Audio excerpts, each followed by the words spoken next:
I will use a modern example.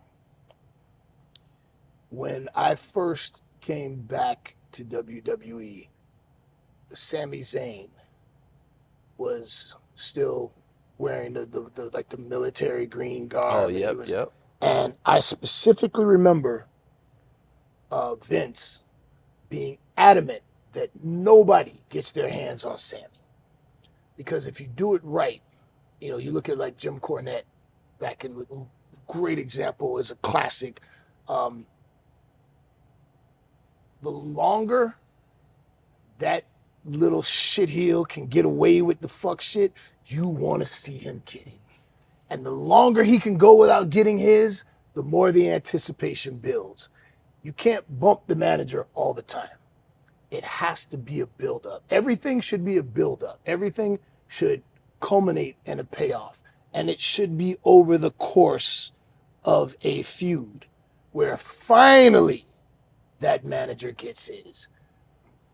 And the manager bump, because typically the manager isn't a 250-pound former champion. Right?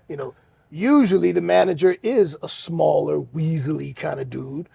Weasel, Bobby the Brain Heenan, Weasel, shout out. But Bobby the Brain Heenan was a awesome wrestler before he became a manager, which is why he bumped so well. Mm. When if you go back and look at his stuff, when he got bumped, he took great bumps because he was a wrestler before he was a manager. But when you look at Sami Zayn, when he was on that run, nobody got their hands on him. And that was the whole, he always got away. So that when the time finally came and he got his, there's the payoff. Okay.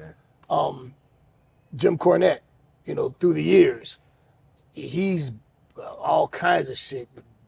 Birthday cake in the face, and had to put on a dress, and all. But it always built up. He would, hit somebody with a racket. He would cause a distraction. He would talk all that trash, and like Mama Cornette always says, he was like the consummate fucking Weasley. Somebody beat his ass. You want to see him get it, but the Midnights would never let you get to him. But eventually, the time came when Bill Watts got to him, or the Rock and Roll Express got to him.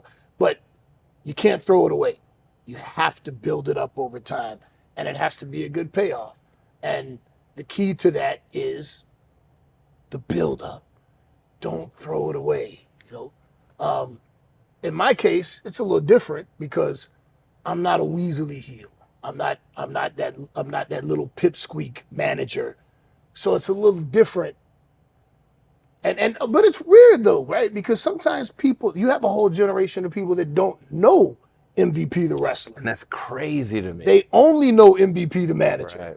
And they see me with the cane and they think like I'm crippled and I need the Right. cane or something, which is another point with the cane. Like Jim Cornette would use that racket. He would clock people with that racket. And that was part of his thing. I use the cane, but sparingly. Right. And that's what I want to ask you. How do you get a prop over as a character signature without it becoming a crutch? Um, well, that's interesting because Jim Cornette would use the racket all the time. But that was like his defense because he was a little guy. He was a little pipsqueak manager, a little Weasley. So that was his defense. And, he would crack somebody in the head to help the Midnights, or he would use that. He would legitimately use that back in the day to fight his way out of some arenas. Back when you legitimately had fans trying to stab you and punch you, or they would put Drano and water guns and try to scorch you in the eyes. No. Yeah. Ask some of them OGs about the territory That's days. crazy. Yeah, when fans would slash your tires, and yeah, it was brutal, man. There, you hear Jim Cornette, if he's got a great podcast. He's a divisive figure. Some people love him, some people hate him, but you can't deny his knowledge, his experience, and he tells great stories about how it used to be back in the day, and back when wrestling was still presented as real. People really hated those cheating ass wrestlers, and they hated that little Weasley ass mama's boy. So they would get fucked up sometimes for real. So he tells a story about having the tennis racket and putting like a little chain, like gluing a chain around the edge of it, and then putting the cover on it. So if he had to crack somebody with it, it had some oomph to it. Oh man. Yeah.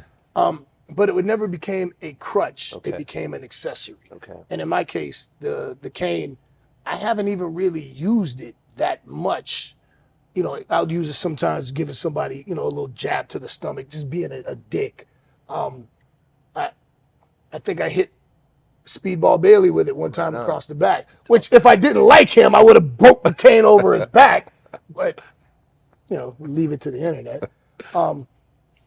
So yeah, if you do it right, it becomes an accessory and not a crutch because you don't use it all the time. You don't lean on it.